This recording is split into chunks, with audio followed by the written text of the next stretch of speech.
Hello guys, ఎలా ఉన్నారు? Welcome to our YouTube channel Movie Lunatics. Finally House of Dragon season 3 finale ఇవాళ air అయింది. And నన్ను అడిగితే నాకెందుకో ప్రతి యావరేజ్ ఫినాలే లానే అనిపించింది. హానెస్ట్లీ మా ఎక్స్పెక్టేషన్స్కి అయితే మ్యాచ్ కాలేదు. ఎందుకంటే ఒక పియూఈలో చూస్తే సీజన్ 2 ఎండింగ్కి స్టేజ్ ఎలా సెట్ అయిందో సీజన్ 3 ఎండింగ్కి కూడా మోర్ ఆర్ లెస్ అలానే ఉంది అనిపించింది నాకు. ఏగాన్ మళ్ళా వెనక్కి వచ్చాడు. గ్రీన్స్ అండ్ బ్లాక్స్ యొక్క మెయిన్ కాన్ఫ్లిక్ట్లో రినేరా కింగ్స్ ల్యాండింగ్కి క్యాప్చర్ చేసి థ్రోన్ మీద కూర్చున్నా ఎటువంటి ఉపయోగం లేదు. అండ్ మోర్ ఓవర్ కేవలం రినేరా క్యారెక్టర్ ఆర్క్ని ద క్లాసిక్ టార్గేరియన్ టిల్ట్ చేయడానికి ఒక సీజన్ మొత్తం తీసుకున్నారు. అండ్ అంతా తీసుకుని మేకర్స్ చూపించిందల్లా గేమ్ ఆఫ్ థ్రోన్స్లో డెనారిస్ ఆర్క్కి రిజంబ్లెన్స్లా అనిపించింది నాకు. ఇదే నాకు అతిపెద్ద డిసప్పాయింట్మెంట్. ఐ మీన్ ఫ్యూ సబ్ప్లాట్స్లో బుక్ నుంచి చాలా డీవియేట్ అయినప్పటికీ కూడా ఓవరాల్ ఎక్స్పీరియన్స్ విషయంలో season 3 is just better than season 2, but not the best. Season బిగినింగ్లో ఇనీషియల్ ఎపిసోడ్స్లో ఉన్న స్టేక్స్ అండ్ స్టీమ్ ఎండింగ్ అయితే నాకు అనిపించలే. వీళ్ళు బ్యాటిల్ ఆఫ్ టంబుల్టన్కి సెట్ చేస్తూ వచ్చిన డ్రామా చూసి పర్సనలీ నేనైతే ఉతికేస్తారు బ్యాటిల్ అనుకున్నాను. ఒక బ్యాటిల్ ఆఫ్ బాస్టర్డ్స్ రేంజ్లో ఊహించుకున్నా. అంత ట్విస్ట్స్కి స్కోప్ ఉన్న బ్యాటిల్ ఆఫ్ టంబుల్టన్ని హార్డ్లీ ఒక 10-15 మినిట్స్ ఆర్ మేబీ లెస్ ఫుటేజ్తో లాగేశారు. ఐ అగ్రీ ప్రొడక్షన్ వాల్యూస్ చాలా బాగున్నాయి, but yeah, it is what it is. Anyways, ఇక లేట్ చేయకుండా let's begin the show. Episode begin అయ్యేది రెడ్ కీప్లో మాస్టర్ ఆర్వెల్తో ఎగాన్ బతికే ఉన్నాడని రినేరాకి లాస్ట్ ఎపిసోడ్లో ఎగాన్ సృష్టించిన విధ్వంసం గురించి తెలియజేస్తాడు. ఇక ఏం చేయాలో తెలియని నిస్సహాయ పరిస్థితిలో ఏడుస్తూ డేమన్ దగ్గరికి వెళ్ళి ఎగాన్ మళ్ళీ రేజ్ అవ్వడం అనేది స్మాల్ ఫోక్స్ గాడ్స్ పంపిన సైన్ అని థ్రోన్ని రీక్లెయిమ్ చేయడానికి అని భావిస్తున్నారు. అండ్ ఆల్రెడీ గ్రీన్ సపోర్టర్స్ రేవన్స్ పంపించేస్తున్నారు ఈ న్యూస్ని. రల్మ్ అంతా వైల్డ్ ఫైర్లో స్ప్రెడ్ అవుతుంది ఈ న్యూస్. ఆఖరికి నా రూల్ మీద అంతా డౌట్ వచ్చేస్తుంది. నేను ఇన్ని రోజులు పెట్టిన ఎఫర్ట్స్ అన్నీ వేస్ట్ అయిపోయినట్టే అని వెక్కి ఏడుస్తుంది. అండ్ ఇన్ఫ్యాక్ట్ అదే కాన్వర్జేషన్లో లేటర్ వాళ్ళ నాన్నని కూడా, ఐ మీన్ విసేరస్ని కూడా తిట్టుకుంటుంది. విసేరస్ వల్లే నేను ఈ ప్లేస్లో ఉన్నాను. ప్రస్తుతం తను అటు వాళ్ళ నాన్నలాగా పీస్ఫుల్గా రూల్ చేసే సిచ్యువేషన్లో అయితే లేదు అన్న క్లియర్ అండర్స్టాండింగ్ అయితే వచ్చేస్తుంది. ఎందుకంటే తను ఎప్పటి వరకు ఫేస్ చేసిన సిచ్యువేషన్స్ అలాంటివి. ఇదే కాన్వర్జేషన్లో డేమన్ రినేరాతో ఈ ఫెయిత్ ఆఫ్ 7 అనేది ఒక పనికిమాలిన రిలీజన్, వాళ్ళ దేవుళ్ళు లెస్సర్ గాడ్స్, మన ఓల్డ్ వెలారియన్ బ్లడ్ నుంచి వచ్చాము, మన వాళ్ళే ట్రూ గాడ్స్ అని చెప్పుకొస్తాడు. డేమన్కి ఎప్పుడు ఈ అహంకారం ఉండడం మనకు తెలిసిందేగా. రినేరా ఇది నమ్మి తన రూల్ని దేవుడి ఆజ్ఞలాగా జస్టిఫై చేసుకుంటుంది. హైటవర్స్ ఎవరిని బ్రతకనివ్వద్దు, టంబుల్టన్లో ఉన్న ప్రతి హైటవర్ని చంపేసేయని రినేరా డేమన్కి ఆర్డర్ ఇస్తుంది. అండ్ వాళ్ళు చచ్చాక ఏగోన్ని నేనే వెతికి నా చేతులతో చంపేస్తాను అంటుంది. అండ్ ఇక్కడే ఒక స్ట్రిక్ట్ వార్నింగ్ కూడా ఇస్తుంది, నన్ను ప్రజల ముందు ఒక మాన్స్టర్ లాగా ప్రొజెక్ట్ చేయకు అని. ఎందుకంటే పాస్ట్లో డేమన్ గోల్డ్ క్లోక్స్తో చేయించిన పనుల వల్ల రినేరా ఇమేజ్కి చాలా డ్యామేజ్ అయింది. సో మొత్తానికి ఇక డేమన్ కెరాక్సిస్ మీద టంబుల్టన్కి వెళ్తాడు. తర్వాత బేలాతో కన్ఫ్రంట్ అవుతుంది రినేరా. జెసెరిస్ చనిపోయిన తర్వాత వీళ్ళిద్దరి మధ్య ఇదే ఫస్ట్ రియల్ కాన్వర్జేషన్. కార్లిస్ని రెస్క్యూ చేయడానికి ప్లాన్స్ అడుగుతుంది రినేరాని. అయితే డేమన్ బ్యాటిల్ అయిపోయాక టంబుల్టన్లో వెతుకుతాడని చెప్పగా రినేరా అప్పటికే చచ్చిపోతే పరిస్థితి ఏంటి అంటది బేలా. నేను వెళ్తా అంటది బేలా. వద్దు, ఇక్కడే కింగ్స్ ల్యాండింగ్ని గార్డ్ చేయంటది రినేరా. రినేరా అసలు బేలా మాట పట్టించుకోదు. ఎందుకంటే బేలా మీదకి ఆమెకి కాపు ఉంటుంది. ఎందుకంటే పాస్ట్లో సన్ఫైర్ డెడ్ అండ్ డికేయింగ్ అని తప్పు ఇన్ఫర్మేషన్ ఇవ్వడం, వేగార్ని ట్రాక్ చేయలేకపోవడం, ఇంకా మెయిన్గా బ్యాటిల్ ఆఫ్ గల్లెట్ టైంలో రినేరాని రూమ్లో లాక్ చేయడంలో బేలా కూడా హెల్ప్ చేసింది. నిన్ను ఎప్పుడూ వదిలేయాల్సిందని రినేరా చాలా హార్ష్గా అంటుంది. అప్పుడు బేలా, నువ్వు నీకు హెల్ప్ చేస్తున్న వాళ్ళని పాన్స్ లాగా వాడుకుని తర్వాత వదిలేస్తున్నావు అని రివర్స్ కౌంటర్ ఇస్తుంది. యాక్చువల్లీ ఇక్కడ ఎవరి తప్పు లేదు నన్ను అడిగితే. ఇద్దరు సిచ్యువేషన్స్ అలానే వచ్చాయి. బట్ బేలా అన్న మాటకి రినేరాకి పిచ్చకోపం వచ్చి వెంటనే వెళ్ళి బేలా జా గట్టిగా పట్టుకుని ఇది నీ వెలారియన్ బ్లడ్లో ఉన్న పొగరు అని గట్టిగా వార్నింగ్ ఇస్తుంది. రినేరాలోని డిక్టటోరియల్ క్రూయాలిటీ ఈ చిన్న యాక్షన్లో పర్ఫెక్ట్గా బయటపడుతుంది. చూడు, మెల్లగా చంద్రముఖిలా మారుతున్న గంగని చూడు అన్న రేంజ్ వేరియేషన్ ఇది. ఎనీవేస్, ఇక నెక్స్ట్ అప్పుడే కింగ్స్ ల్యాండింగ్ వచ్చిన వెలారియన్ సోల్జర్స్తో ఆలిన్ ఆఫ్ హల్ మాట్లాడతాడు. వాళ్ళు వాళ్ళ లార్డ్ కార్లిస్ని కాపాడడానికి టంబుల్టన్ వెళ్ళాలనుకుంటారు, కానీ ఆలిన్ కార్లిస్కి సక్సెసర్గా, ఫ్యూచర్ లార్డ్ ఆఫ్ ద టైడ్స్గా తన అథారిటీ వాడి వాళ్ళని ఆపేస్తాడు. మన లార్డ్ని కాపాడుకోవడం కంటే క్వీన్ ఆర్డర్స్ని ఫాలో అవ్వడమే వెలారియన్ మ్యాన్గా మన హానర్ అని వాళ్ళని కింగ్స్ ల్యాండింగ్ డిఫెన్స్లోనే ఉండేలాగా చేస్తాడు. తర్వాత సీన్ టంబుల్టన్కి షిఫ్ట్ అవుతుంది. బ్యాటిల్కి ప్రిపేర్ అవుతున్న హైటవర్ ఆర్మీని చూపిస్తారు. అండ్ ఆర్మూడ్ హైటవర్ డేరన్ని బ్యాటిల్ అయ్యాక కింగ్ అవ్వాలంటే అంతకన్నా ముందు నైట్ అవ్వాలని చెప్పి డేరాన్ని నైట్గా చేసి డేరాన్ ద డేరింగ్ అని ఒక కొత్త టైటిల్ని ఇచ్చి లైట్ ద వే అని హైటవర్ వర్డ్స్ని చెప్పి నైట్ని చేస్తాడు. ఆ తర్వాత అసలు హైలైట్ ఏంటంటే ఆల్మోస్ట్ ఇక కొద్దిసేపట్లో బ్యాటిల్ స్టార్ట్ అవుద్ది అనగా అల్ఫ్ ద వైట్ టంబుల్టన్లో లోకల్ బార్లో తాగేసి రినేరాని బిచ్ అని క్వీన్ ఆఫ్ బాస్టర్డ్స్ అని తాగేసి వాగుతూ ఉంటాడు. సీన్ షిఫ్ట్ అయ్యి మళ్ళీ కింగ్స్ ల్యాండింగ్ వెళ్తుంది. ఇక్కడ ట్విస్ట్ ఏంటంటే లేడీ ఆఫ్ విస్పరర్ అయిన మిజారియాని తీసేయడం. యాక్చువల్లీ లేడీ మిజారియా తన జాబ్ పర్ఫెక్ట్గా చేయనప్పటికీ రినేరాకి అగేన్స్ట్గా అయితే ఇప్పుడు ప్లాట్ చేయలేదు. ఇక్కడ నేను జాబ్ ఎందుకు పర్ఫెక్ట్గా చేయలేదు అంటున్నా అంటే, remember how lord warriors did his job in game of Thrones. A news అయినా చాలా ఫాస్ట్గా యాక్యురేట్గా వారిస్ చెవున పడిపోయేది. అండ్ వాడు సిచ్యువేషన్ బట్టి ఆ న్యూస్ని వాడేవాడు. హౌవర్ మిసారియాకి అటు ఏగాన్ బతికున్నాడని కానీ, ఏమన్ బతికున్నాడని కానీ, కింగ్స్ ల్యాండింగ్లో గోల్డ్ గ్లోక్ మర్డర్స్కి కారణం కానీ, ఇలా ఏ న్యూస్ అందకపోవడం అనేది, అండ్ ఆల్సో అస్తమాను డేమన్కి అగేన్స్ట్గా రినేరాకి ఎక్కించడం తప్ప మిసారియా వల్ల యూజ్ లేదో అనుకుందో ఏమో కానీ, మిజారియాని పీకేస్తుంది రినేరా. అండ్ పెంటోస్కి వెళ్ళి రెస్ట్ ఆఫ్ ద లైఫ్ ఒక మ్యాన్షన్లో అండ్ సర్వెంట్స్తో ఉండడానికి సరిపడా డబ్బులు కూడా ఇచ్చినట్టు చూపిస్తారు. యాక్చువల్లీ నేను కూడా ఇది ఎక్స్పెక్ట్ చేయలే. సో సోల్జర్స్ రెడ్ కీప్ నుంచి ఎస్కాట్ చేస్తూ ఉంటారు పెంటోస్కి తీసుకెళ్ళడానికి మిజారియాని. అండ్ ఇంకో పక్క అక్కడి నుంచి వెళ్తూ వెళ్తూ హెలెనాకి ఎదురుపడ్డ మిజారియా, క్వీన్ని నమ్మకు, నీ బేబీని హాస్టేజ్లో తీసుకుంటారు, నిన్ను ఎప్పటికీ రిలీజ్ చేయరని వార్న్ చేసి వెళ్ళిపోతుంది అక్కడి నుంచి. అండ్ హెలెనాకి ఇక్కడే ప్రీవియస్ ఎపిసోడ్లో వచ్చిన సేమ్ డ్రీమ్లో కనిపించిన గుర్రబండి కనిపిస్తుంది. సో వాట్స్ హ్యాపెనింగ్ అనేది ఇఫ్ యునో ఆ తర్వాత సీన్ షిఫ్ట్ అయ్యి హెరన్ హాల్కి వెళ్తుంది. ఇక్కడ మొత్తానికి బిగ్గెస్ట్ మిస్టరీ అనేది రివీల్ చేశారు మేకర్స్. అదే ఆలిస్ రివర్స్ యొక్క true identity which worked out for me. ఇన్నాళ్ళు మెయింటైన్ చేస్తూ వచ్చిన ఆ మిస్టరీని మొత్తానికి బ్రేక్ చేశారు. అయితే ఆలిసెంట్ వల్ల పాయిజన్ చేయబడ్డ ఏమన్ని మళ్ళా బ్రతికిస్తుంది ఆలిస్. బ్రతికిన ఏమన్ చాలా వీక్గా ఒంటరిగా ఫీల్ అవుతాడు. నా సొంత అన్నయ్యని చంపుకోవాల్సి వచ్చింది, ఐమ్ కిన్స్ లేయర్ అని చెప్పుకుంటూ వస్తాడు. అండ్ చాలా లోన్లీగా ఫీల్ అవుతాడు. దానివల్లే నాకు ఈ శాపం ఏమో అన్నట్టుగా కూడా మాట్లాడతాడు. నేను ఎప్పటికీ ఒంటరిగానే బాధపడాలని ఏమండ్ ఆవేదన చెందుతాడు. ఏమండ్ లోన్లీనెస్ని చూసి ఆలిస్కి జాలేసి తన లైఫ్లోని బిగ్గెస్ట్ సీక్రెట్ని బయటపడుతుంది. అయితే ఆలిస్ ఎవరో కాదు, 120 years back Aegon the conqueror తన డ్రాగన్ అయిన బెలారియన్ ద బ్లాక్ డ్రెడ్తో హెరన్ హాల్ని తగలబెట్టిన టైంలో ఉన్న లార్డ్ హెరన్ హోర్ యొక్క భార్య. డ్రాగన్ ఫైర్ వల్ల కాలిపోయిన తన బిడ్డని కాపాడుకోవడానికి ఎందరో మంది మేస్టర్స్తో ట్రై చేస్తుంది కానీ వర్క్ అవ్వక ఆమె ఏన్షియంట్ బీయింగ్స్ అండ్ ఇన్కాంటేషన్స్తో డార్క్ మ్యాజిక్తో చాలా ప్రయత్నాలు చేస్తుంది. మనం ఇన్నాళ్ళు హెరన్ హాల్లో కొన్ని క్రీచర్స్ని చూస్తూ వచ్చాంగా, like goat faced walking creatures లాంటివి ఎట్సెట్రా ఎట్సెట్రా. అవి కానీ ఎంత ప్రయత్నించినా ఆ బిడ్డ చనిపోతాడు. ఆమె కూడా చచ్చిపోదాం అనుకుంటుంది కానీ ఆ డార్క్ మ్యాజిక్ యూస్ చేయడం వల్ల తను చనిపోలేదు. అదే ఆమె కర్స్. సో మొత్తానికి ఆలిస్ లోన్లీనెస్ అండ్ ఏమనుకున్న లోన్లీనెస్ని ఎలా కలిపారు. Let's see what happens next. అయితే ఏమన్కి హెరన్ హాల్లో అసలు నిద్ర పట్టదు. తన అన్నయ్య ఏగాన్ అరుస్తున్న స్క్రీమ్స్ అతన్ని హార్న్ చేస్తూ ఉంటాయి. కానీ ఎగ్జాక్ట్గా అప్పుడే ఎవరు ఊహించని విధంగా కింగ్ ఏగాన్ హెరన్ హాల్కి ఎంట్రీ ఇస్తాడు తన బర్న్ట్ డ్రాగన్ సన్ఫైర్ మీద. ఏగాన్ అసలు బ్రతికున్నాడని ఏమన్కి తెలియదు. సో ఎగాన్ని చూడగానే ఏదో దయ్యాన్ని చూసినట్టు చూసి షాక్ అవుతాడు. ఎగాన్ కోపంతో వచ్చి తన్ని చంపేస్తాడేమో అని ఏమన్ వెంటనే తల వంచి క్షమాపణ అడుగుతాడు.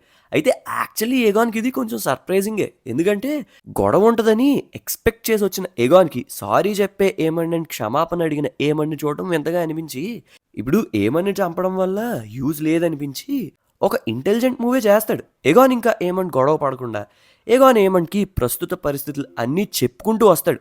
ఇద్దరు కలిపి ఫస్ట్ ఆర్మున్కి అండ్ డేరన్కి బుద్ధి చెప్పాలి, తర్వాత రినేరా మీద రివెంజ్ తీసుకోవడానికి మళ్ళీ ఇద్దరు ఒక్కటై టంబుల్టన్కి వెళ్ళాలని డిసైడ్ అవుతారు. అయితే ఇవన్నీ అయ్యాక అప్పుడు ఆలోచిస్తాను నిన్ను క్షమించాలా లేదా అని ఏమంటో చెప్తాడు.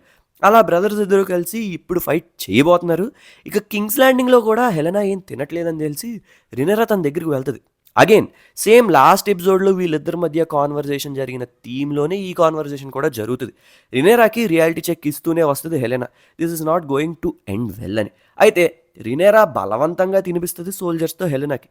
దీన్ని బట్టే మీకు మెల్లగా అర్థం అవ్వాలి క్రూయల్ వర్షన్ ఆఫ్ రినేరా మెల్లమెల్లగా బయటికి వస్తూ ఉంది అని.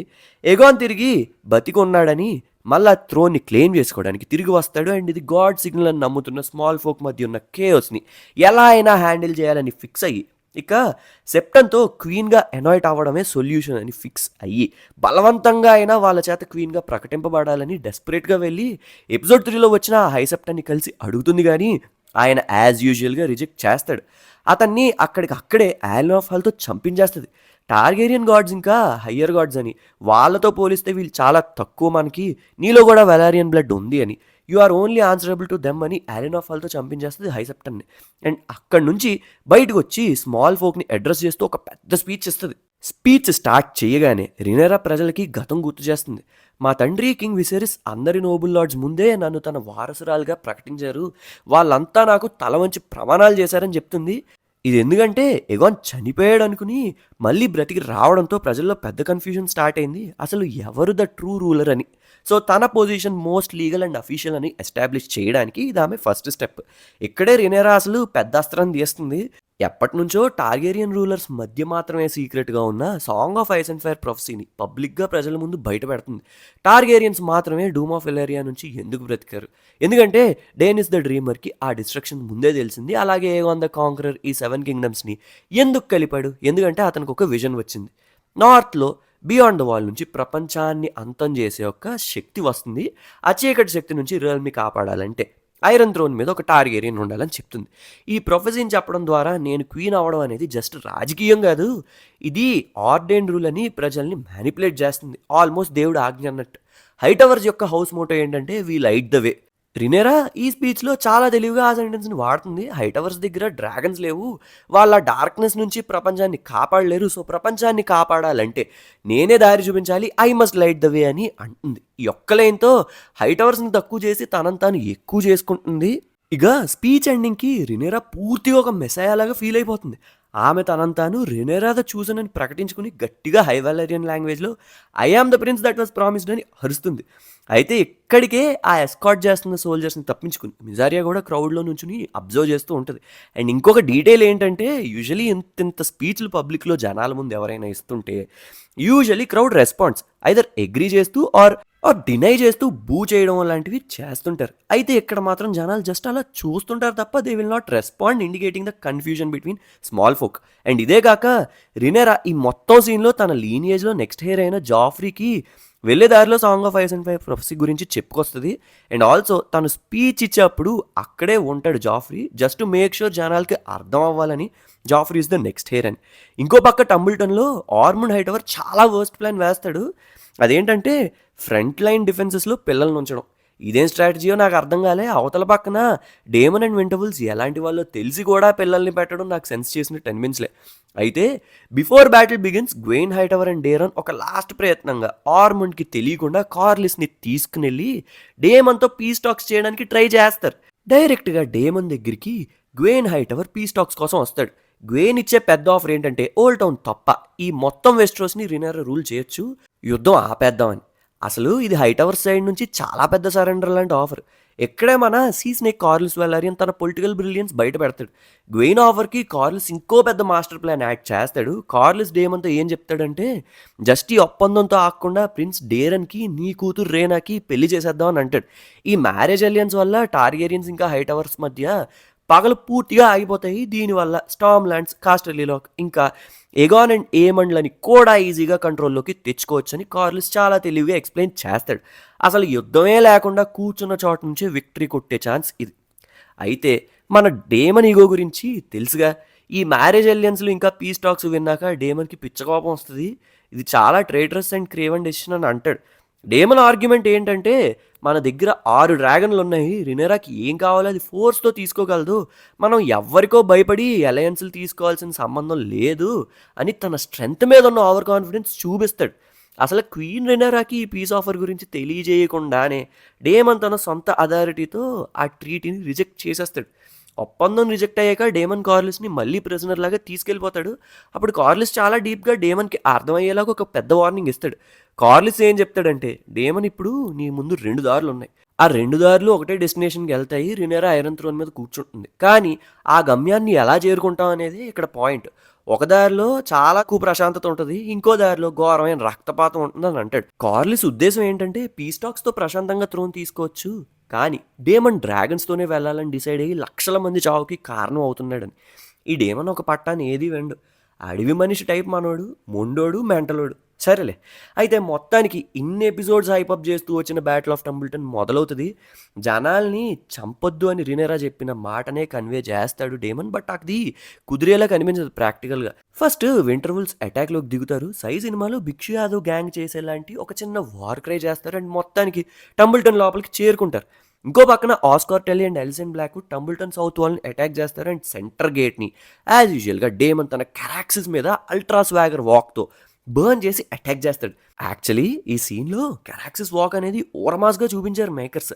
కెరాక్సిస్ అలా స్వాగ్తో నడుస్తుంటే ఇట్స్ జస్ట్ లిట్టే అనిపించింది నాకు. ఒక పక్కన బ్యాటిల్ స్టార్ట్ అయిపోయింది, డ్రాగన్తో మీదడిపోతున్నారు. ఇందాక అంత తాగి వాగి అల్ఫేమో ఇంకా బ్యాటిల్లోకే రాలేదు. సో ఆర్మండ్ ఏమో వెతుక్కుంటూనే ఉంటాడు. మొత్తానికి కనిపించిన అల్ఫ్ తాగేసి బాత్రూంలో పడుకుని ఉంటాడు. నాకు భలే నవ్వొచ్చింది ఈ సీన్. అసలు పిచ్చ కోపంతో ఆర్మండ్ అల్ఫ్ బయటికి లాగి అందరి ముందు తనని అవమానించి కాలుతో తన్ని ముందు డ్రాగన్ ఎక్కి చెప్పిన పని చెయ్యని చాలా గట్టిగా అరుస్తాడు అందరి ముందు. అండ్ అల్ఫ్ అప్పటికి సరిగ్గా ప్యాంటు కూడా వేసుకుని ఉన్నాడు. ఇది డేమన్ చేసిన దానికి డబుల్ అసలు. అయితే అలా అక్కడి నుంచి ఆర్మండ్ బ్యాటిల్లోకి వెళ్తాడు. అయితే అప్పటికే యాజ్ యూజువల్గా లోపలికి వచ్చిన సార్ రాడ్రిక్ ఆర్మండ్తో చాలా గట్టిగా ఫైట్ చేశాడు. అండ్ చాలా అన్యూజువల్ వేలో బట్టలో పొడుస్తాడు. నేను ఆర్మండ్కి చాలా స్క్రీన్ టైం ఎక్స్పెక్ట్ చేశా బ్యాటిల్లో. Given his screen time in battle I'm utterly disappointed. ఇన్ని ఎపిసోడ్స్లో ఆర్మన్ క్యారెక్టర్ని చాలా ఎలివేట్ చేస్తూ వచ్చారు విలనీలో, బట్ అంతే ఈజీగా స్పాట్లైట్ తీసేశారు. హౌవెవర్ సర్ప్రైజ్ ఏంటంటే దీని ముందే ఆర్మన్ చేసిన అవమానం వల్ల అల్ఫేమో అటు బ్లాక్స్ ఆర్మీని మాత్రమే కాదు, ఇటు గ్రీన్స్ని కూడా మరీ ముఖ్యంగా అక్కడే దెబ్బలు తగిలి ఉన్న ఆర్మన్ అండ్ రాడ్రిక్కి కూడా కాల్చుకుంటూ పోతాడు. అండ్ టౌన్ని కూడా కాల్చుకుంటూ వెళ్ళిపోతాడు.